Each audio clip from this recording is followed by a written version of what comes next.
Halo guys, ketemu lagi di Kongko Hukum dengan saya Ferdian Sutanto.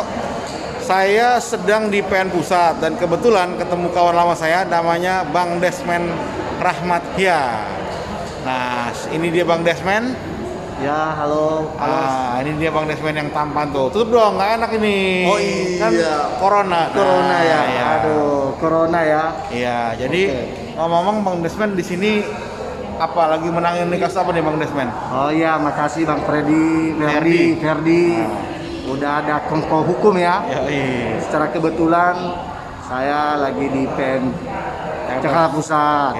Sedang menangani mengenai proses lelang yang saat ini terjadi perbuatan melawan hukum. Kita ini sebagai penggugat di sini. Alasannya kenapa kok bisa ada lelang dengan perbuatan melawan hukum, Bang Desmen? Jadi awalnya ini klien kita ini kan sebagai debitur.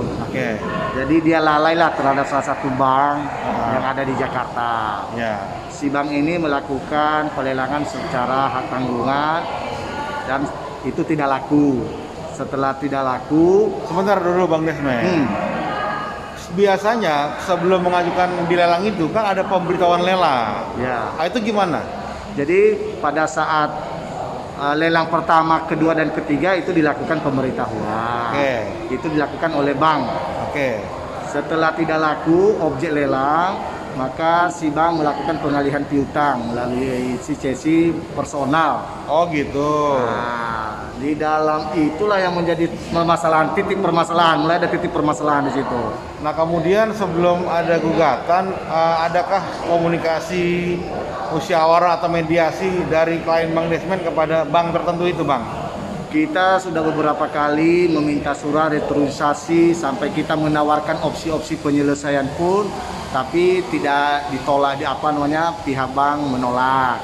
Bahkan dalam proses bank melakukan pelelangan itu pun ada upaya hukum, tapi tetap dilakukan upaya pengalihan piutang itu. Nah upaya hukumnya contohnya apa, Bang Desmen? Jadi kita kan ada upaya hukum gugatan di PN Jakarta Pusat juga. Oh sebelumnya udah ada? Udah ada.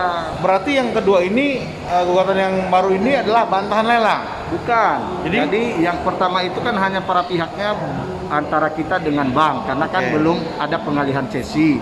Nah sekarang kan dengan adanya pemegang cesi, pembeli cesi ini, terus dia melakukan permohonan lelang dan laku.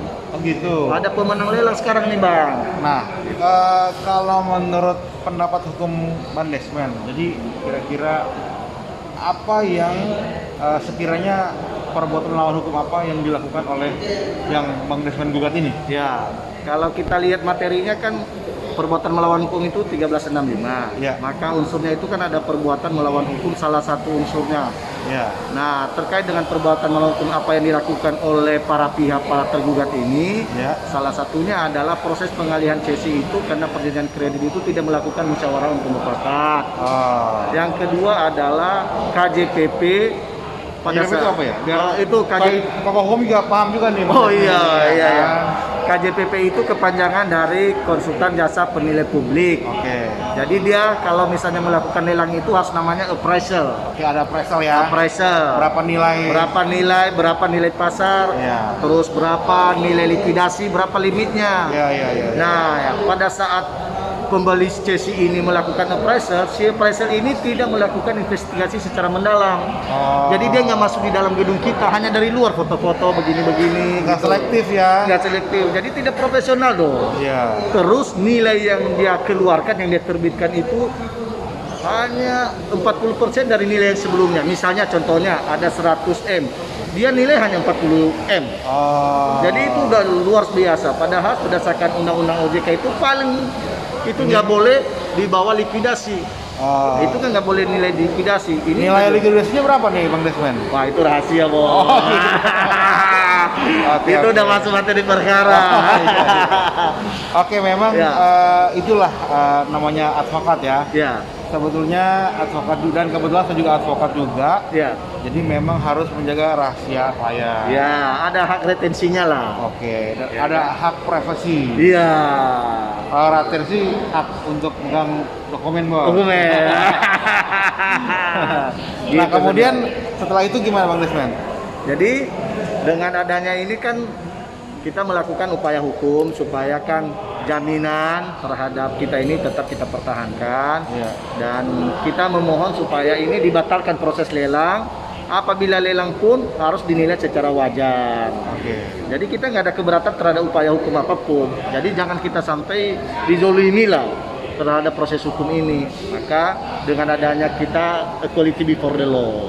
Equality before the law. Iya. Setiap orang sama di hadapan hukum. Betul. Nah kemudian dari ini berapa pihak yang digugat Bang Desmond? Penggugatnya 1.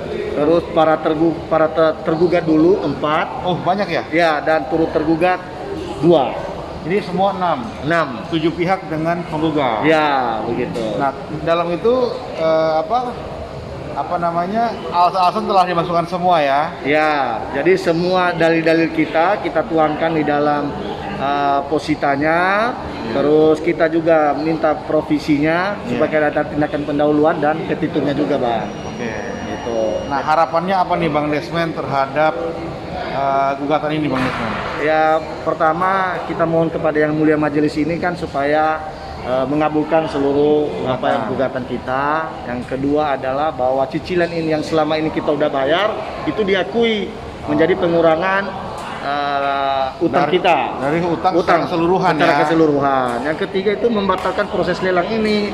Ya kan, ada bahwa ini adalah perbuatan melawan hukum.